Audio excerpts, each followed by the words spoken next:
La serie Vikingos relata la historia del ascenso meteórico de un hombre, de simple granjero a rey vikingo.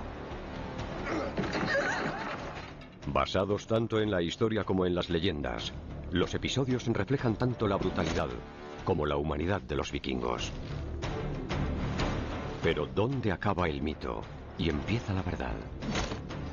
Esta serie documental es un viaje de descubrimiento a lo largo y ancho de 8 países, junto a los mayores expertos mundiales en los vikingos y algunos actores de la serie, para averiguar quiénes eran en realidad los vikingos. Vikingos al descubierto. En este episodio, la historia de las invasiones vikingas en Europa. ¿Por qué empiezan los vikingos a hacer lo que hacían? El secreto de los barcos vikingos. Atacaban con fuerza y gran rapidez, y la gente de tierra no podía hacer demasiado para pararlos. Una nación madura para ser saqueada. Y un imperio a punto de derrumbarse. Si buscamos un evento que haya tenido un impacto similar, tendría que ser algo como el 11S. La era de las invasiones. Condado de Oxfordshire, Inglaterra. Michael Hirst es el creador y guionista de la serie Vikingos. Siempre me han interesado los vikingos. Muchos niños se sienten atraídos por ellos, creo yo. Y aún recuerdo el día que mi padre trajo a casa un muñeco de un vikingo. Empecé a investigar un poco y me parecieron fascinantes. Su cultura, sus costumbres y sus dioses. Vikingos está basada en la leyenda de Ragnar Lothbrok y su horda de saqueadores durante la era de las invasiones. Siempre he dicho que las historias y los guiones empiezan con sucesos reales, personas y sucesos verdaderos. Pero luego tengo que unir unos con otros y para eso creo una línea narrativa lo más auténtica y lógica posible. Perdonadme si no beso vuestra mano. Pero ¿dónde se encuentra la realidad con la ficción en la historia de los vikingos?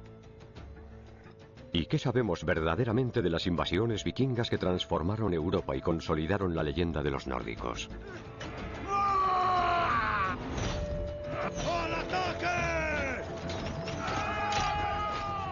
El actor Clive Standen encarna al caudillo Rollo, un vikingo auténtico que participó en la oleada de invasiones que barrió todos los rincones de Europa y aún más allá. Los imaginamos como unos monstruos con cascos, con cuernos que llegaban del mar en sus barcos y saqueaban Gran Bretaña. ¡Escudos! No intentamos decir que no hicieran todas esas cosas tan controvertidas. Solo que la historia la escribieron los invadidos y no los invasores, porque los vikingos eran básicamente analfabetos, no sabían escribir. Neil Price ha dedicado su carrera a comprender a los vikingos a través de la arqueología, separando la historia de las leyendas y escudriñando las fuerzas que los empujaron a salir al mundo.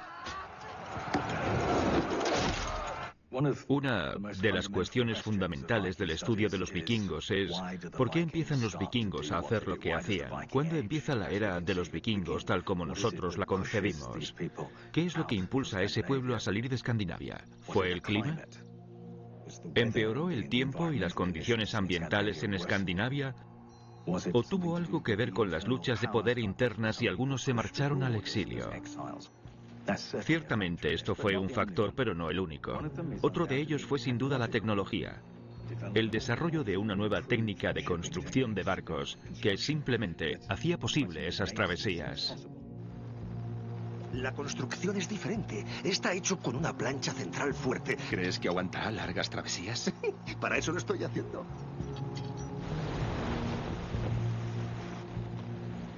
En la serie Vikingos, el personaje Floki construye un nuevo y revolucionario tipo de embarcación.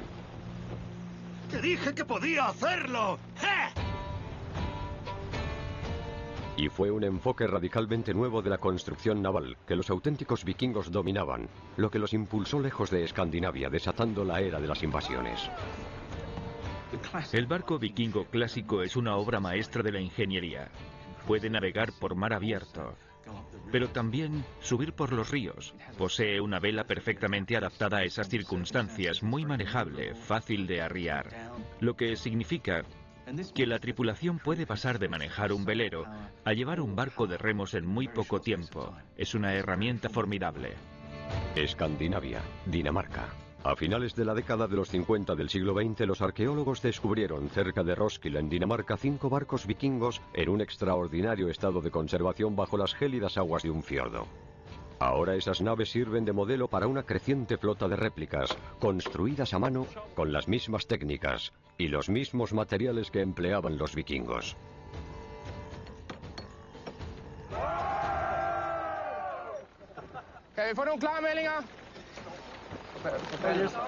Hoy, 60 marineros voluntarios llevan al mar este corcel marino para ver qué pueden aprender de la navegación vikinga.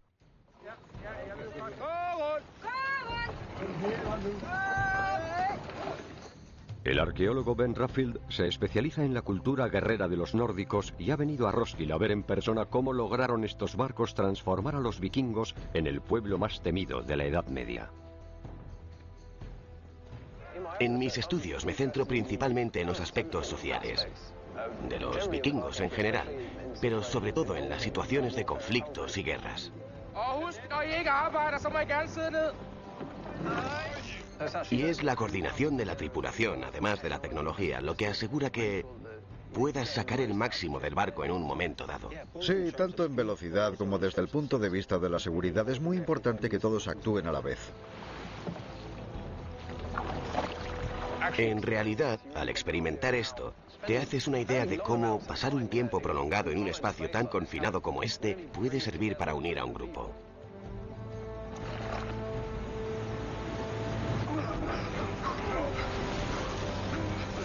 Tenían que confiar en sus compañeros en la navegación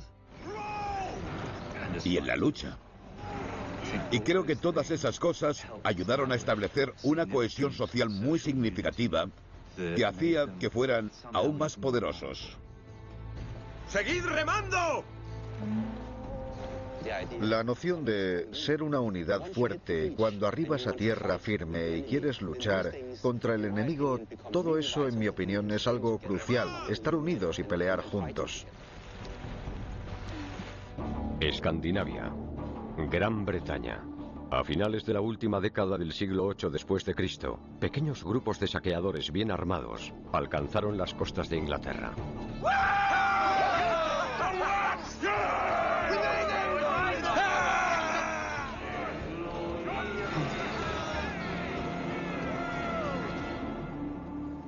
Cuando los vikingos llegaron a Inglaterra a finales del siglo VIII, en la última década, lo que pasó fue que vieron un mundo totalmente distinto al suyo, donde había pequeños monasterios dispersos, generalmente en lugares aislados y remotos.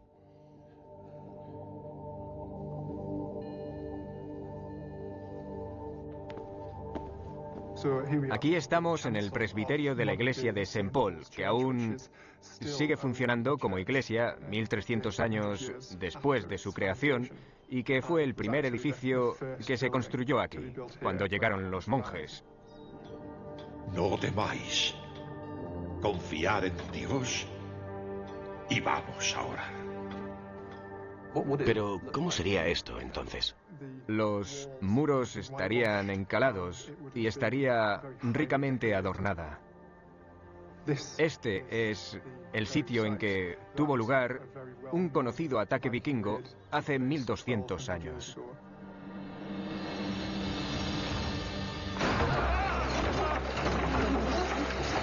Fiat Filii et Spiritus Sancti, Pater Noster qui es in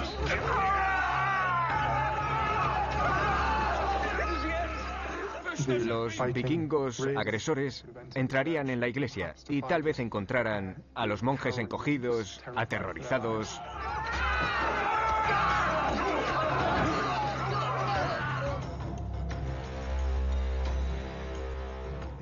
Esas cosas son las que los saqueadores habrían querido llevarse. Como no eran cristianos, no mostraban ningún respeto hacia las reliquias sagradas de los anglosajones. Así que destrozarían la iglesia y se llevarían todo lo que encontrasen. Y para ellos fue un choque cultural total. Es extraordinario que llegaran a un sitio donde había una enorme cantidad de riquezas transportables. La idea de que esos paganos llegasen y destruyeran y se llevaran con tal facilidad cosas sagradas para los anglosajones, estos debieron sentir tanto miedo como incredulidad ante lo que estaba ocurriendo.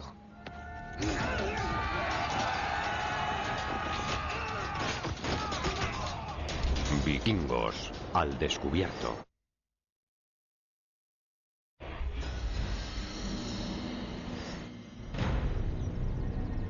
Durante las invasiones vikingas a finales del siglo VIII, Gran Bretaña empezaba a salir de la oscuridad de la antigüedad y era una isla fragmentada y vulnerable. Effendator remissionem peccatorem.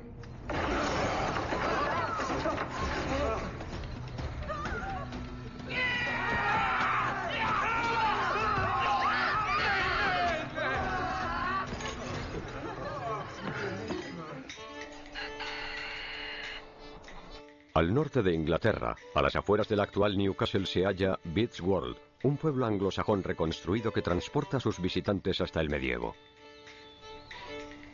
Las edificaciones de la granja están basadas en las excavaciones que hay por toda Northumberland y se han reconstruido con herramientas anglosajonas y técnicas anglosajonas. ¿Qué ocurría en la Inglaterra anglosajona antes de la era de los vikingos? Gran Bretaña. Inglaterra no existía en realidad. Así es, Gran Bretaña estaba dividida en varios reinos, cada uno de los cuales tenía su monarca, y las fronteras variaban constantemente. Así que, por lo general, no eran amigos. Había bastantes conflictos entre ellos, a veces. Así es, no había ningún gobierno central en Gran Bretaña en aquella época.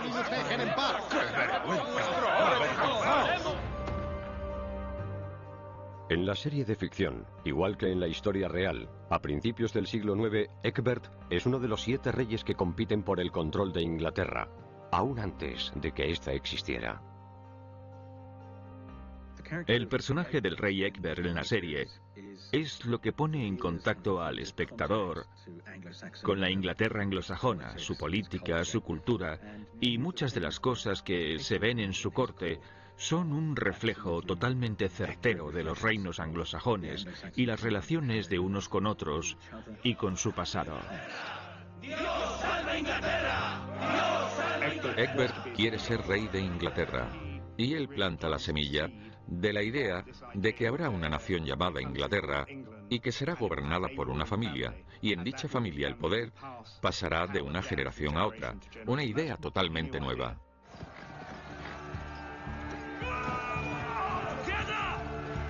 Cada uno de los reinos anglosajones tenía sus propios planes y cuando convergían a veces había conflicto, otras veces sus fines corrían paralelos. Si vos y yo nos uniésemos, no solo contra los nórdicos, sino también contra Mercia, sin duda los venceríamos. Bebamos por nuestra alianza. Egbert goza con el poder. Disfruta usando su poder para fines más grandes. Él cree, de eso estoy seguro, que si se unieran todos los reinos ingleses bajo una autoridad, Inglaterra podría defenderse mejor de los vikingos.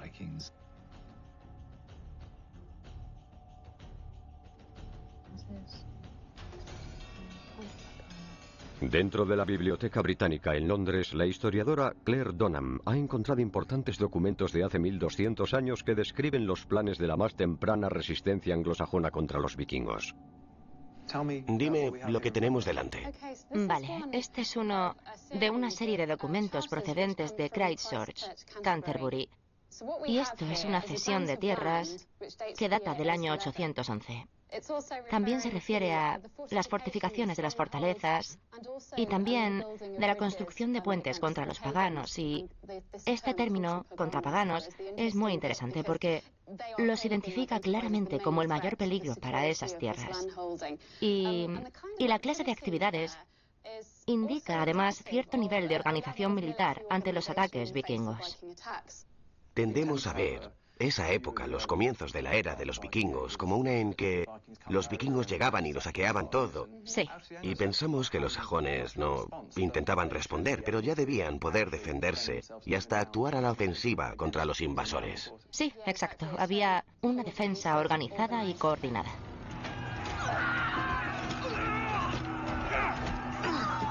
Pero cuando los anglosajones cambiaron de táctica, también lo hicieron los vikingos, y volvieron los ojos a los tesoros de la Europa continental. Los vikingos eran unos saqueadores muy prácticos, buscaban la resistencia menor. Si había que luchar demasiado, si el enemigo estaba demasiado preparado, cruzaban el canal y se iban al otro lado.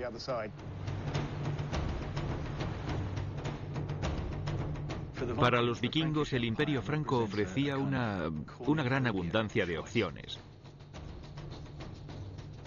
Era un lugar tremendamente rico y un objetivo enormemente tentador en todos los sentidos.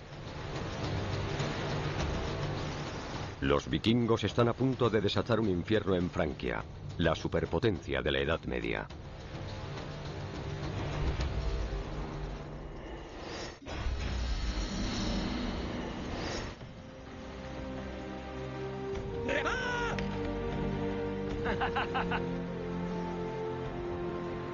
Cuando pensamos en los saqueos vikingos y en cómo empezaron, de ningún modo los vikingos se dirigían a un mundo desconocido. Sabían muy bien qué había.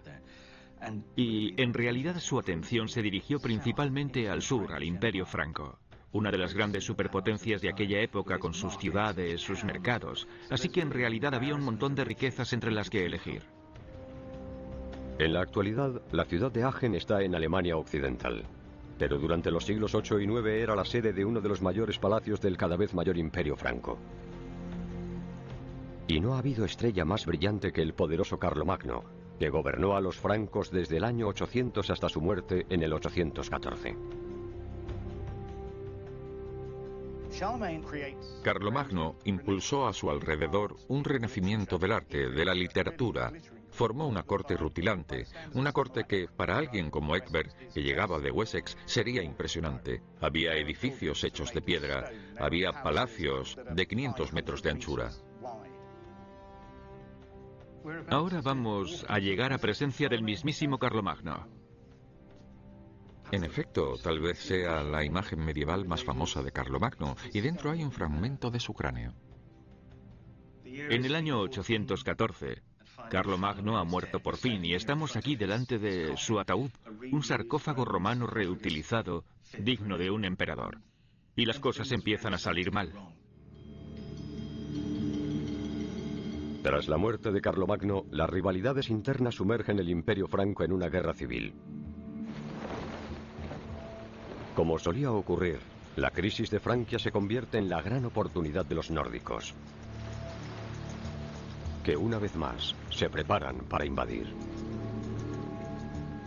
Una de las cosas que hace enormemente vulnerable al Imperio Franco es el agua. Si miramos los centros de poder de los francos, todos estaban situados junto a los ríos. Y para los vikingos los ríos no eran más que autopistas. Les llevaban rápida y directamente hasta el corazón del país. Así que vieron las puertas abiertas en realidad y pudieron empezar a saquear impunemente, subiendo por los ríos, viajando tierra adentro. Y está muy claro que eso era algo totalmente deliberado por parte de los vikingos. Ellos conocían perfectamente los puntos débiles carolingios, entendían la causa y veían en ese vacío de poder los lugares exactos que atacar. Después de la muerte de Carlomagno, los vikingos saquearon la catedral de Aachen. Estas puertas son las mismas puertas que había aquí en época de Carlomagno. Tienen 12 siglos de antigüedad. 1200 años. 1200 años. Resulta extraordinario estar aquí, en el Aachen actual, y ver exactamente lo mismo que vieron los vikingos. Se llevaron todo lo que pudieron. Así es como actuaban los vikingos. Llegaban a un sitio, cogían los tesoros y se los llevaban. No cabrían en ninguna maleta, ¿no? No, y no se hundiría el barco cargando con ellas. Desde luego no. Cabrían las dos en un barco vikingo. Probablemente por eso siguen aquí, porque eran demasiado grandes para llevárselas. Si eras escandinavo y llegabas aquí, todo esto te dejaría sin habla, quedarías muy impresionado. La otra joya de la corona de las ciudades francas es París. Con los nobles peleándose entre sí por el control, París nunca había sido más vulnerable, ni más atractivo para los impacientes invasores vikingos. Háblame de París. Era impresionante. Verás, nunca en toda mi vida he visto nada igual. Era como un sueño. E iglesias.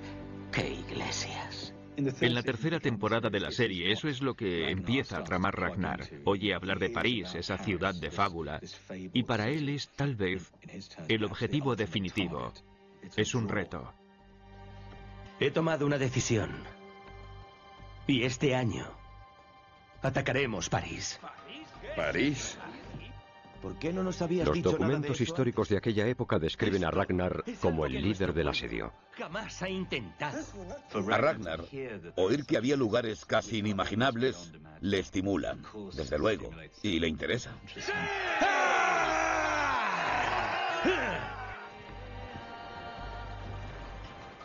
Los saqueos vikingos a los francos, al imperio, les proporcionan una oportunidad de obtener bienes materiales, riquezas.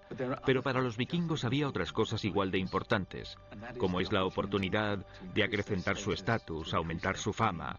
Puede que fuera también una especie de acto religioso.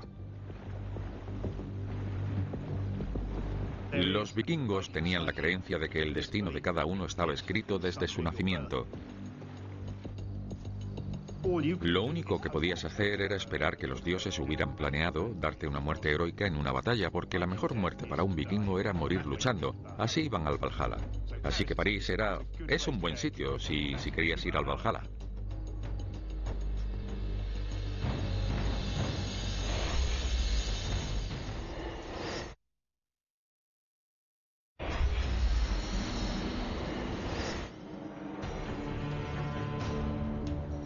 París, en el año 845. El esplendor de la corte del rey Carlos es legendario. Para los saqueadores vikingos, siempre pensando en el siguiente botín, el deseo es irrefrenable. París no solo era un objetivo muy valioso que saquear, además era una ciudad muy famosa, y eso decía muchísimo. Si podías llegar allí y atacarla, era como decir, soy todopoderoso, puedo hacer lo que me venga en gana donde me apetezca. Navegando hacia el sur-sudeste llegaremos a la desembocadura del Sena. La puerta de París. Pero aquí está la entrada. La puerta al paraíso.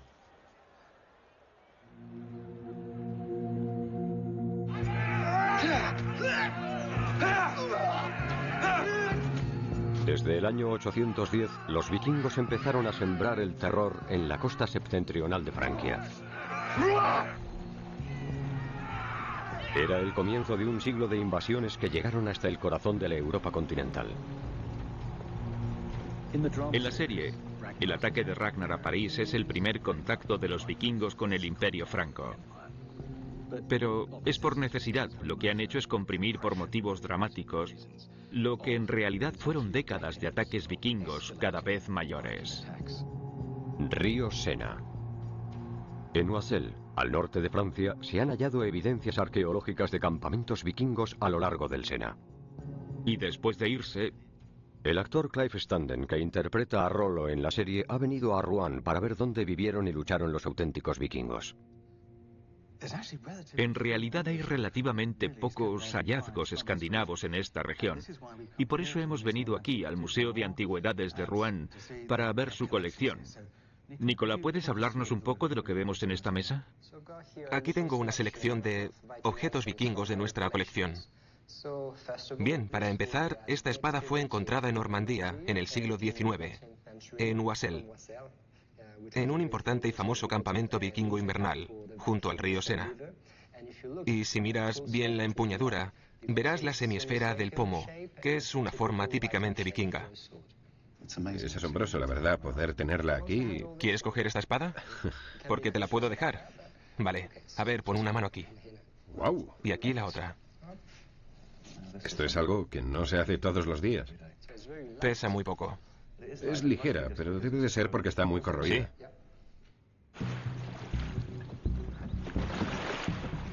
Siguiendo su incansable ascenso río arriba desde sus campamentos del Sena, los vikingos parecían imparables. Más de 1000 años después de que los últimos barcos vikingos hicieran estragos en el Sena, todavía pueden sentirse los ecos del terror que provocaban los nórdicos. El arqueólogo Gareth Williams es un experto en tácticas bélicas de los vikingos. Una de las cosas que nos cuesta imaginar hoy es lo aterrador que debía de ser ver llegar toda una flota por el río. Que aparezca por un recodo una proa con una cabeza de dragón, y luego otra, y luego otra, y otra. Hay relatos que hablan de cientos de barcos juntos, capaces de dirigirse rápidamente a cualquiera de las dos orillas y atacar en cualquier lado, buscando su oportunidad. Atacaban con fuerza y gran rapidez, y la gente de tierra no podía hacer demasiado para pararlos.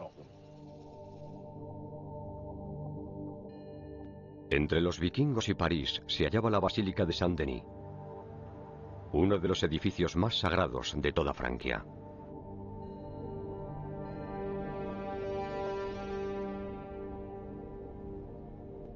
Este era el lugar de reposo eterno de los reyes francos, y también albergaba reliquias sagradas, huesos de santos. Era un lugar tremendamente sagrado y también simbólico que el emperador quería defender a toda costa. Exacto. Creo que, aparte de cualquier pérdida de riquezas materiales, el saqueo de un sitio así sería un tremendo golpe simbólico al reino, si un lugar así cayera ante el enemigo. Y el emperador franco utiliza esto como centro de mando. Aquí es donde reúne sus tropas a las afueras de París, esperando a las fuerzas vikingas.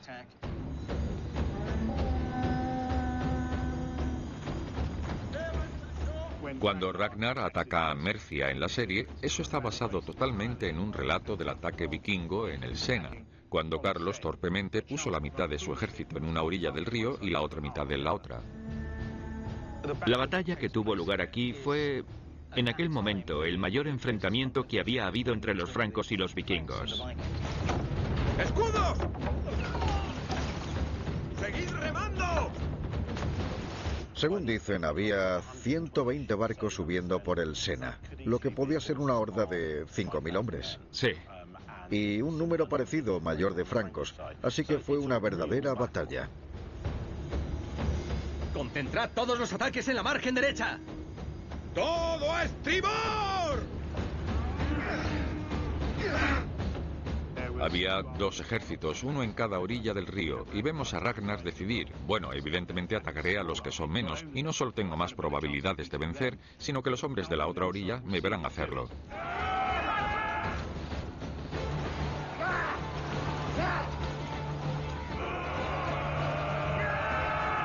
Los francos esperaban que en una batalla se alinearan y lucharan uno contra uno, eso era lo decente, pero los vikingos no hacían eso.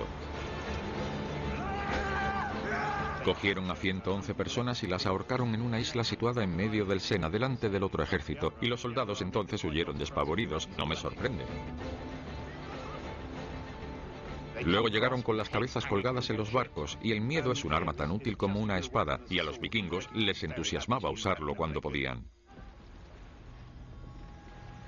Si buscamos un evento que haya tenido un impacto similar al del ataque de los vikingos a París en el mundo moderno, tendría que ser algo como el 11S, donde hay unas personas dispuestas a hacer cosas simplemente inimaginables, que no juegan según tus reglas.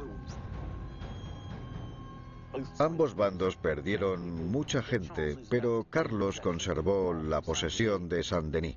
Pero al tomar posiciones allí, había dejado París desprotegido. Con la caída de los francos en Saint-Denis, el camino a París está despejado. El asedio de París está a punto de empezar.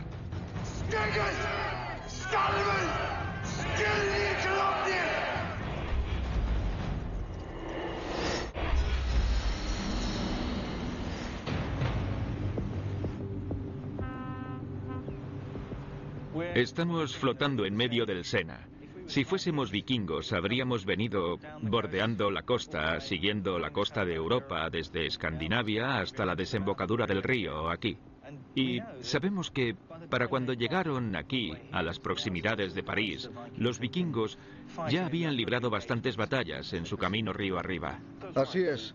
Tuvieron que pelear en bastantes ciudades y atravesar un gran territorio hostil.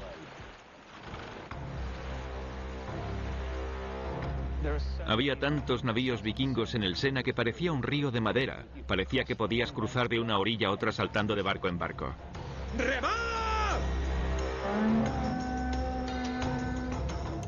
Estamos en el año 845, cuando la flota vikinga se reúne ante los muros de París.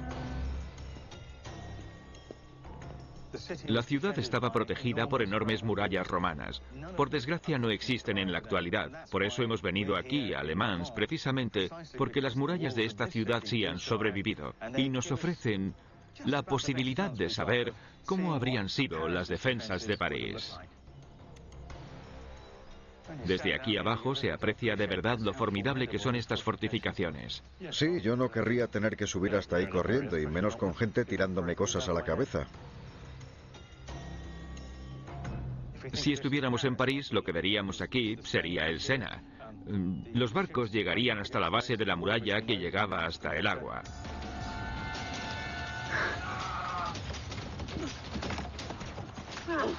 Estos muros son verdaderamente impresionantes, muy altos, gruesos, sólidos, un obstáculo desalentador para las fuerzas atacantes.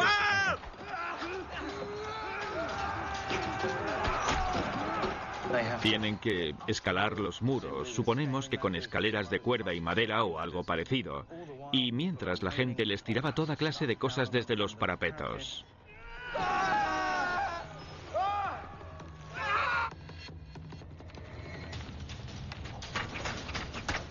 Los arqueros eran muy importantes en los asedios, ¿verdad? Sí, por supuesto. Los defensores desde aquí tendrían la ventaja de la elevación. Al estar altos tendrían mayor alcance y mayor poder de penetración. Y con torres como esta, cada 15 metros o así, que permitían cubrir todos los huecos, porque desde aquí solo podrían atacar justo hacia abajo, pero desde las torres podías tirar en otras direcciones también.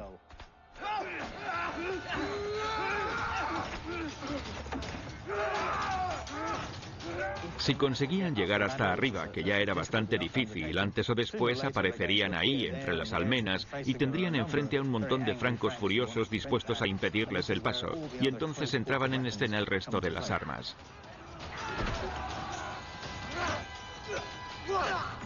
Era algo muy sangriento.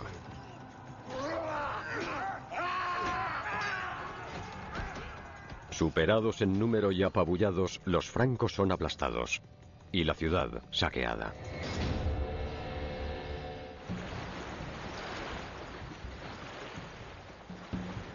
Pero la cosa no acaba aquí. 40 años más tarde los vikingos volvieron al Sena. Y esta vez al menos un documento histórico sitúa a Rollo entre sus líderes. Lo maravilloso del asedio de París del año 885 es que tenemos un relato de él inusualmente detallado, escrito por un monje llamado Abbo Cernus, que vivía en las afueras de la ciudad. Y estaba presente allí, estuvo allí, anotó con todo detalle lo que pasaba, así que hemos tomado algunos elementos de ese fantástico relato. Tras el desastroso asedio del 845, los francos han construido un sistema de puentes defensivos diseñados para detener a los vikingos.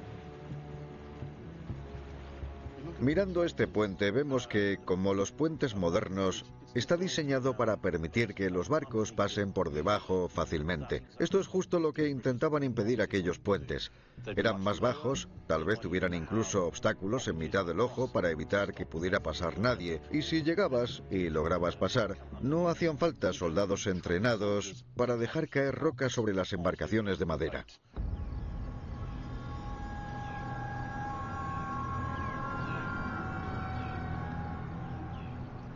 En el año 885 la campaña se centró en esos puentes para impedir que los vikingos fueran más allá de París y continuasen río arriba. Sí, y el fuego era un arma importante en aquella época en los asedios. Aunque los muros eran de piedra, la mayor parte de las casas de detrás eran de madera y los puentes serían de madera sobre todo. Esta vez la ciudad aguantó. Resistió a pesar de la enorme desventaja numérica.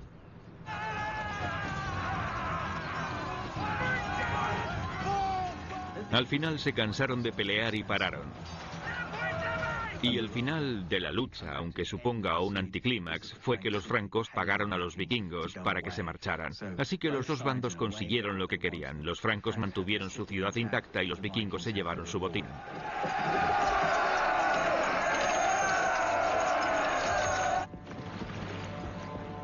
Pero como muestra la serie, no todos los vikingos se marcharon. Según los documentos históricos, Rollo continuó sus saqueos durante más de 20 años. Cuando hablamos de Rollo, él era un vikingo más sofisticado que los de saquearé vuestro monasterio y os amenazaré hasta que me paguéis por marcharme. Es un hombre que ambicionaba más.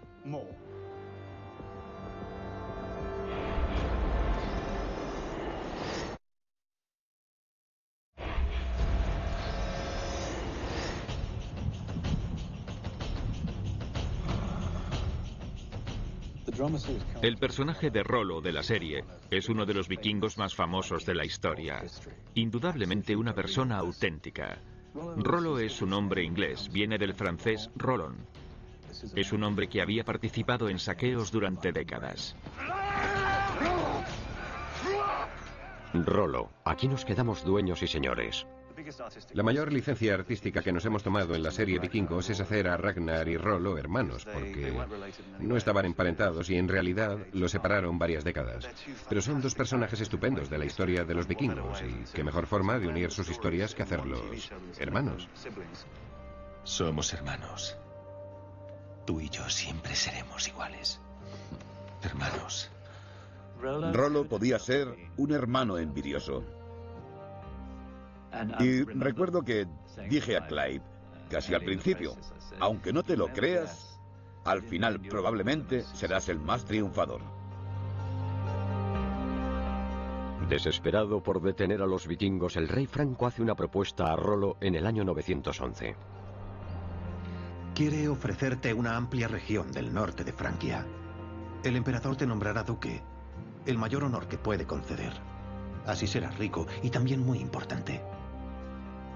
¿Qué debo hacer yo a cambio?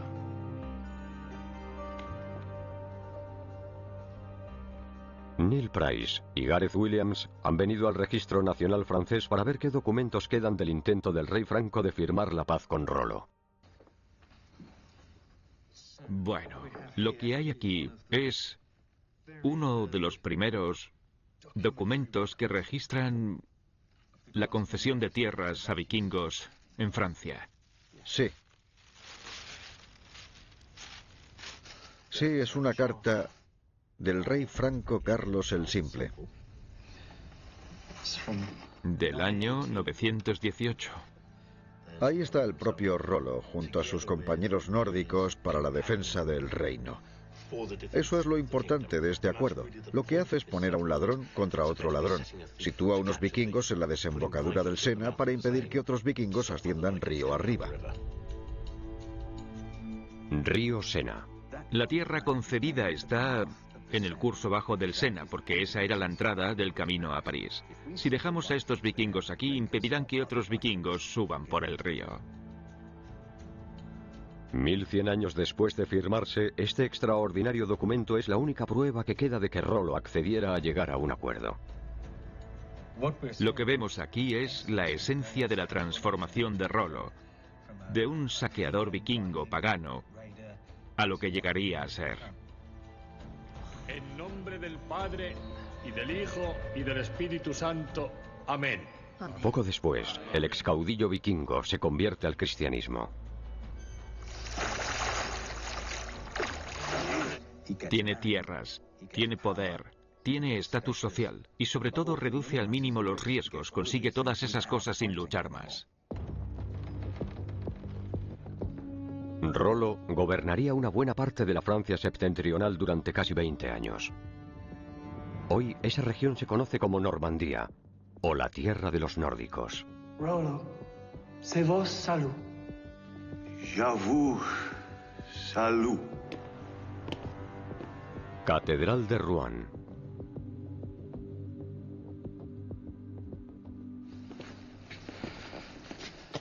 Aquí lo tienes, aquí está. El mismísimo Rollo. Para esto hemos venido a la Catedral de Rouen. Esto es el corazón de Normandía, el lugar donde fue bautizado Rollo, y este es su sepulcro. Y tenemos razones para creer que sus huesos están ahí dentro. Este es un momento increíble para mí, porque recuerdo que vine aquí teniendo unos 11 años con el colegio y no tenía ni idea de que, bueno, fuera a cerrar el círculo interpretando a ese personaje. Aquí también cerró un círculo el propio Rollo. Al final de su vida era el gobernante de un ducado cristiano y fue enterrado aquí en esta catedral tan magnífica. Si no lo toco, no me lo perdonaré nunca. Es increíble.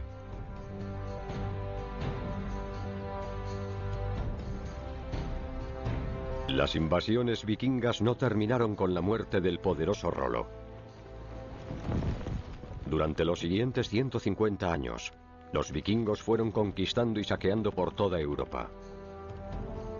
Y su legado duró mucho más tiempo. En el siglo siguiente, Guillermo el Conquistador, descendiente de Rollo, llegaría a ser rey de Inglaterra.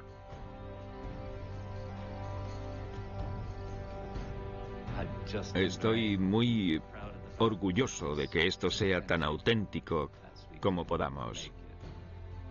Lo hemos hecho porque creemos que los vikingos fueron, y aún hoy son, increíblemente interesantes.